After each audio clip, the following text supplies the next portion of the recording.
कब्रिस्तान में उस शाम एक अजीब खामोशी पसरी हुई थी। ठंडी हवा चल रही थी और मिट्टी के उस ढेर पर कुछ लोग खामोश खड़े थे। पास में पुलिस के वाहन की नीली लाल लाइटें चमक रही थीं। थोड़ी ही देर में मजिस्ट्रेट के आदेश पर फावड़े मिट्टी को चीरते हुए कब्र खोदने लगे। लोगों की सांसें अटक गईं। 5 दिन पहले दफनाए गए एक शख्स को आज कब्र से बाहर निकाला जा रहा था। क्यों? कैसा राज दफनाया गया था इस मिट्टी में? और क्या सच वाकई मरा नहीं था बल्कि दफनाया गया था? स्वागत है आपका। आप देख रहे हैं द क्राइम। मैं हूं रवि चौहान। आज की कहानी है इरशाद अब्दुल करीम की मौत की वो गुत्थी जो एक नेचुरल डेथ से शुरू होती है और एक कोल्ड ब्लडेड मर्डर पर खत्म। 18 नवंबर दोपहर 12:30 से 1 बजे के बीच वडोदरा के तांदलजा इलाके में रहने वाला 32 वर्षीय इरशाद अचानक गिर पड़ता है। घर में अकेली पत्नी गुलबानो थी। करीब 3:30 बजे यानी लगभग 2.5 घंटे बाद वो इरशाद के परिवार को फोन करके बताती है हार्ट अटैक से मौत हो गई है। घर वाले जैसे तैसे भागते हुए पहुंचते हैं। दर्द, सदमा, गम, किसी को कुछ समझ नहीं आता। रिवाज के अनुसार इरशाद को उसी शाम दफना दिया जाता है। सब खत्म या सब खत्म दिखाया गया। उधर अपने बेटे अपने भाई के अंतिम संस्कार के बाद भी परिवार एक बात भूल नहीं पा रहा था। 3:30 बजे फोन क्यों किया गया जबकि मौत 1 बजे के आसपास हो चुकी थी? दूसरी चीज, गुलबानो का बर्ताव। परिवार बताता है वो रो नहीं रही थी, उसके चेहरे पर गम नहीं था, जैसे कोई बोझ उतर गया हो। इसके बाद परिवार की नजरें गुलबानो पर और गहराने लगी।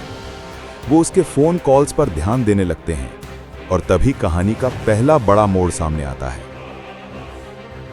परिवार ने देखा कि गुलबानो हर 15-20 मिनट में किसी से बात कर रही थी। लगातार 18 से 21 नवंबर तक उसके कॉल्स किसी एक नंबर पर जा रहे थे। सवाल था, ये कौन है? इतना लगातार किससे बात हो रही है? क्या ये सिर्फ दोस्त था या कुछ और? परिवार का शक अब यकीन में बदलने लगा। उन्होंने पुलिस को सूचना दी। पुलिस इन्वेस्टिगेशन शुरू। कब्र फिर खुलती है। परिवार के आरोप गंभीर थे। पुलिस भी लगातार कॉल रिकॉर्ड, टाइमिंग और बर्ताव का मिलान कर रही थी और जल्द ही पूरा परिवार पुलिस स्टेशन पहुंच गया। इसी दौरान पुलिस ने मजिस्ट्रेट के सामने एक अर्जी रखी। शव को कब्र से निकाला जाए, दोबारा पोस्टमार्टम कराया जाए। मजिस्ट्रेट ने आदेश दिया और वो दिन आया जब इरशाद 5 दिन बाद फिर जमीन से बाहर निकाला गया। कब्रिस्तान में सन्नाटा था। फावड़े मिट्टी काट रहे थे और परिवार के दिलों की धड़कनें बढ़ रही थी। कुछ देर बाद इरशाद की बॉडी बाहर निकाली गई। जैसे ही पोस्टमार्टम रिपोर्ट आई, पूरी थ्योरी उलट गई। रिपोर्ट साफ लिखती है, मौत हार्ट अटैक से नहीं, गला दबाकर की गई हत्या है। यानी जहां एक नेचुरल डेथ बताई गई थी, वो दरअसल एक मर्डर था। सोची समझी साजिश। पोस्टमार्टम रिपोर्ट ने कहानी सीधी कर दी। इरशाद को मारा गया था। पोस्टमार्टम रिपोर्ट के बाद पुलिस ने गुलबानो को बुलाया। शुरू में वो कहानी घुमाती रही, लेकिन जब पुलिस ने कॉल रिकॉर्ड, समय अंतराल, गतिविधियों की पूरी फाइल सामने रखी, गुलबानो टूट गई। उसने कबूल कर लिया कि मैंने अपने दोस्त के साथ मिलकर इरशाद की हत्या की है। योजना बनाई गई थी। मर्डर प्री प्लान्ड था। उसने बताया कि दोपहर करीब 1 बजे दोनों ने मिलकर इरशाद का गला दबाया। फिर घर में बैठकर अगले 2 घंटे इस बात पर सोचते रहे कि क्या किया जाए। और फिर 3:30 बजे परिवार को कॉल करके बताया हार्ट अटैक हो गया है। इरशाद का भाई बताता है, अगर किसी को अचानक हार्ट अटैक होता है तो सबसे पहले परिवार वालों को बताया जाता है। लेकिन यहां 2-2.5 घंटे तक किसी से संपर्क नहीं किया गया और 5 मिनट बाद ही किसी लड़के से मोबाइल पर बात होती रही। यहां से हमें सब गड़बड़ लगा। परिवार उसकी हर हरकत पर नजर रख रहा था। कॉल रिकॉर्डिंग और चैट्स ने शक को मजबूत किया और वो दिन आ गया जब पुलिस को बुलाना पड़ा।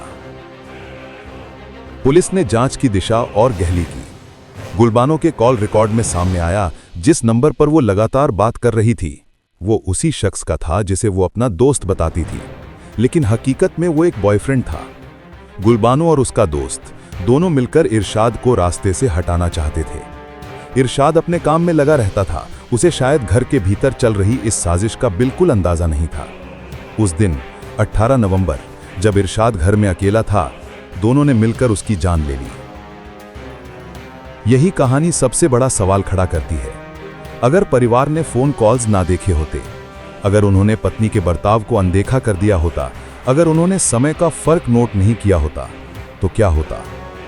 इरशाद की मौत को हमेशा के लिए नेचुरल डेथ, हार्ट अटैक के रूप में दर्ज कर दिया जाता, लेकिन परिवार की पैनी नजरों ने एक दफन होती सच्चाई को जिंदा कर दिया।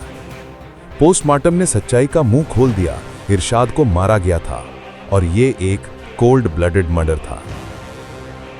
तो दोस्तों, ये है वडोदरा का वो मामला जिसमें एक पत्नी ने अपने ही पति को मौत के घाट उतार दिया और एक नेचुरल डेथ के नाम पर एक खौफनाक सच को दफनाने की कोशिश की।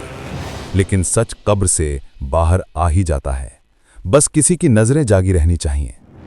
अगर आपको ऐसी डिटेल्ड और असली क्राइम स्टोरीज पसंद आती हैं तो वीडियो को लाइक कीजिए, चैनल को सब्सक्राइब कीजिए और बेल आइकन दबा दीजिए ताकि अगली कहानी आप मिस ना करें। ये केस ये सिखा जाता है, हर मौत जो ऊपर से सामान्य लगे जरूरी नहीं कि वो सामान्य हो। कभी कभी सच को उजागर करने के लिए कब्र भी खोदनी पड़ती है।